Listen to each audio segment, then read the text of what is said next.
Hello दोस्तों, स्वागत है आप सभी का मेरे यूट्यूब चैनल पे। अलग अलग 14 डिपार्टमेंट से प्रोफेसर, असिस्टेंट प्रोफेसर और एसोसिएट प्रोफेसर की परमानेंट वैकेंसी आई हुई है। पे स्केल जो है आपका प्रोफेसर के लिए 14th है, एसोसिएट प्रोफेसर के लिए आपका 13th है और असिस्टेंट प्रोफेसर के लिए आपका जो पे लेवल है वो 10 है। तो सैलरी जो है वो बहुत ही अच्छा यहाँ पर बन रहा है। तो चलिए देखते हैं कि कौन कौन से डिपार्टमेंट है और वैकेंसी कौन से यूनिवर्सिटी से आया हुआ है। तो सबसे पहले जो है हम स्कूल यानी कि जो सब्जेक्ट डिपार्टमेंट है उनको देख लेते हैं। उसके साथ जो है कितने पोस्ट की वैकेंसी आई हुई है उसको देख लेते हैं। तो सबसे पहला स्कूल है वो है आपका स्कूल ऑफ वोकेशनल स्टडी। ये सभी जो है डिसिप्लिन है और इसमें जो है प्रोफेसर के लिए 1 पोस्ट है जो कि अनरिजर्व कैटेगरी है। एसोसिएट प्रोफेसर में 3 पोस्ट है, 2 जो है आपका अनरिजर्व कैटेगरी में है और 1 फॉर ओबीसी कैटेगरी।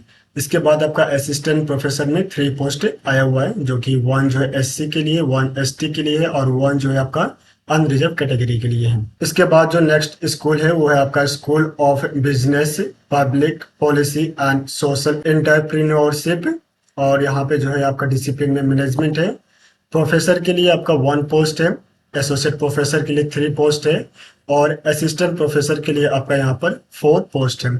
थर्ड जो स्कूल है वो है आपका school of culture and creative expression. यहाँ पे जो है आपका 4 डिफरेंट डिसिप्लिन मेंशन किया हुआ है। सबसे पहला जो है वो आपका लिटरेसी, आर्ट, क्रिएटिव राइटिंग, जिसमें आपका एसोसिएट प्रोफेसर के लिए 1 पोस्ट है और असिस्टेंट प्रोफेसर के लिए 1 पोस्ट है। फिल्म स्टडी में आपका असिस्टेंट प्रोफेसर के लिए 1 पोस्ट है। परफॉर्मिंग आर्ट परफॉर्मेंस स्टडी में प्रोफेसर के लिए 1 पोस्ट है और विजुअल आर्ट में आपका प्रोफेसर के लिए 1 पोस्ट है और असिस्टेंट प्रोफेसर के लिए 1 पोस्ट है। फोर्थ नंबर पे आपका स्कूल ऑफ ग्लोबल अफेयर्स, जिसमें आपका 2 डिसिप्लिन है, ग्लोबल स्टडी जिसमें आपका 1 पोस्ट जो है प्रोफेसर के लिए है और 2 पोस्ट जो है आपका असिस्टेंट प्रोफेसर के लिए है। इसके बाद आपका अर्बन स्टडी जिसमें आपका 2 पोस्ट है, प्रोफेसर के लिए है, 1 पोस्ट जो है आपका एसोसिएट प्रोफेसर के लिए है। फिफ्थ नंबर पे आपका school of law, governance and citizenship. यहाँ पे एक डिसिप्लिन है लॉ और any social science humanities discipline, जिसमें 1 पोस्ट प्रोफेसर के लिए है और 2 पोस्ट जो है आपका एसोसिएट प्रोफेसर के लिए है। इसके बाद आपका 6 नंबर पे school of under graduate study, जिसमें आपका सबसे पहला जो डिसिप्लिन है वो है आपका economics, 1 post in professor and 1 post in associate professor. Next जो है वो है आपका हिस्ट्री, 1 पोस्ट प्रोफेसर के लिए ओबीसी कैटेगरी में और 2 पोस्ट जो है आपका एसोसिएट प्रोफेसर में है। इसके बाद आपका साइकोलॉजी जिसमें 1 पोस्ट है एसोसिएट प्रोफेसर के लिए। सोशल साइंस एंड ह्यूमैनिटीज में आपका 1 पोस्ट प्रोफेसर के लिए, 2 पोस्ट एसोसिएट प्रोफेसर के लिए और 3 पोस्ट जो है आपका असिस्टेंट प्रोफेसर के लिए है। नेक्स्ट जो है आपका इंग्लिश है जिसमें 1 पोस्ट जो है आपका प्रोफेसर के लिए और 1 पोस्ट जो है आपका एसोसिएट प्रोफेसर के लिए है। इसके बाद आपका मैथमेटिक्स, 1 पोस्ट अनरिजर्व कैटेगरी में एसोसिएट प्रोफेसर के लिए है। अगला जो डिसिप्लिन है वो है आपका सोशियोलॉजी, जिसमें 1 पोस्ट ओबीसी कैटेगरी में एसोसिएट प्रोफेसर के लिए। नेक्स्ट जो स्कूल है वो है आपका स्कूल ऑफ ह्यूमन इकोलॉजी, जिसमें आपका ecology and environmental study discipline में है और यहाँ पे 1 पोस्ट एसटी कैटेगरी में प्रोफेसर के लिए है। नेक्स्ट जो है वो आपका स्कूल ऑफ लिबरल स्टडी, जिसमें आपका 2 डिसिप्लिन है, सोशियोलॉजी और इकोनॉमिक्स।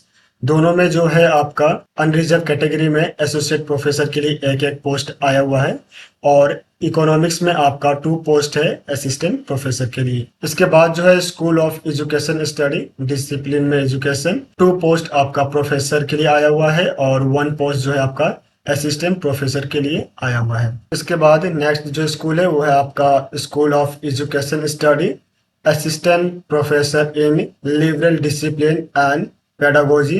यहाँ पे जो डिसिप्लिन है आपका history, political science, English communicative skills, Hindi communicative skills, ये सभी जो है वो डिसिप्लिन है। इन सभी डिसिप्लिन में 1 पोस्ट जो है आपका आया हुआ है असिस्टेंट प्रोफेसर के लिए।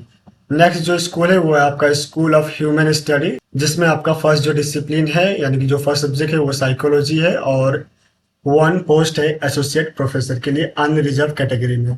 इसके बाद आपका डिसेबिलिटी स्टडी, 1 जो पोस्ट है अनरिजर्व कैटेगरी में प्रोफेसर के लिए। नेक्स्ट जो स्कूल है वो है आपका स्कूल ऑफ डिजाइन, इसमें आपका ईडब्ल्यूएस में 1 पोस्ट जो है प्रोफेसर के लिए है और 1 पोस्ट जो है आपका एसोसिएट प्रोफेसर के लिए है। असिस्टेंट प्रोफेसर के लिए आपका 1 पोस्ट है ओबीसी कैटेगरी में। नेक्स्ट जो है 13th नंबर पे school of development study, discipline में डेवलपमेंट स्टडी, यहाँ पे 1 पोस्ट है ओबीसी कैटेगरी में एसोसिएट प्रोफेसर के लिए।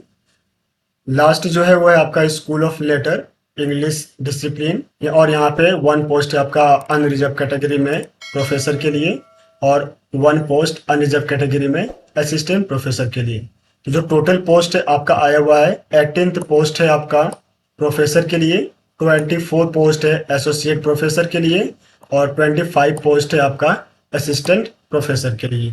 इसके बाद जो है हम लोग देख लेते हैं कि ये वैकेंसी जो है कहाँ से आया हुआ है। तो ये वैकेंसी आपका आया है doctor BR Ambedkar university Delhi से, और यहाँ पे जो है एडवर्टाइजमेंट नंबर जो है मेंशन किया हुआ है और डेट ऑफ पब्लिश एडवर्टाइजमेंट जो है यहाँ पर मेंशन है 14th March 2024। Recruitment for various teaching post. इसके बाद जब आप PDF को स्क्रॉल करके नीचे की तरफ जाएंगे तो यहाँ पे जो पे लेवल है वो सभी जो है यहाँ पर मेंशन किया हुआ है, जिसमें सबसे पहला है वो है आपका प्रोफेसर के लिए जो पे लेवल है 14th है, जिसमें आपका जो सैलरी बनेगा वो 1,44,200 से लेकर 2,18,200 के बीच में आपका सैलरी। इसके बाद जो है आपका एसोसिएट प्रोफेसर के लिए पे लेवल जो है वो 30A है। जो पे स्केल है यहाँ पे मेंशन किया हुआ है 1,31,400 से लेकर 2,10,800 तक। असिस्टेंट प्रोफेसर के लिए जो पे लेवल है वो 10 है, जिसमें आपका पे स्केल मेंशन है 57,700 से लेकर 92,500 तक। इसके बाद जो है यहाँ पे आपका एलिजिबिलिटी कंडीशन मेंशन किया हुआ है। तो यहाँ पे जितने भी जो डिपार्टमेंट है, जितने भी जो डिसिप्लिन है, उन सभी के लिए जो एसेंशियल क्वालिफिकेशन और एक्सपीरियंस होना चाहिए वो यहाँ पर जो है मेंशन किया हुआ है। तो इस पूरे एलिजिबिलिटी क्राइटेरिया को आप एक बार अपने बिहाफ पे जरूर पढ़ लें, क्योंकि अगर मैं पूरा क्वालिफिकेशन और एक्सपीरियंस को अगर कवर करूंगा तो ये वीडियो जो है बहुत ज़्यादा लंबा हो जाएगा। इसके बाद जो है आप PDF को स्क्रॉल करके पेज नंबर 15 पे आएंगे।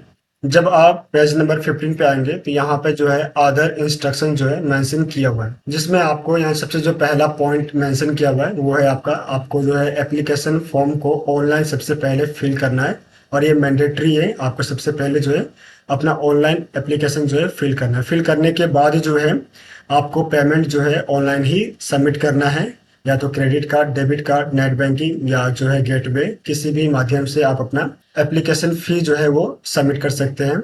अगर आप एक से ज़्यादा पोस्ट पे अगर आप अप्लाई कर रहे हैं तो ऐसे कंडीशन में आपको सेपरेटली जो है अलग अलग फॉर्म फिल करना होगा और अलग अलग जो है पेमेंट भी करना होगा।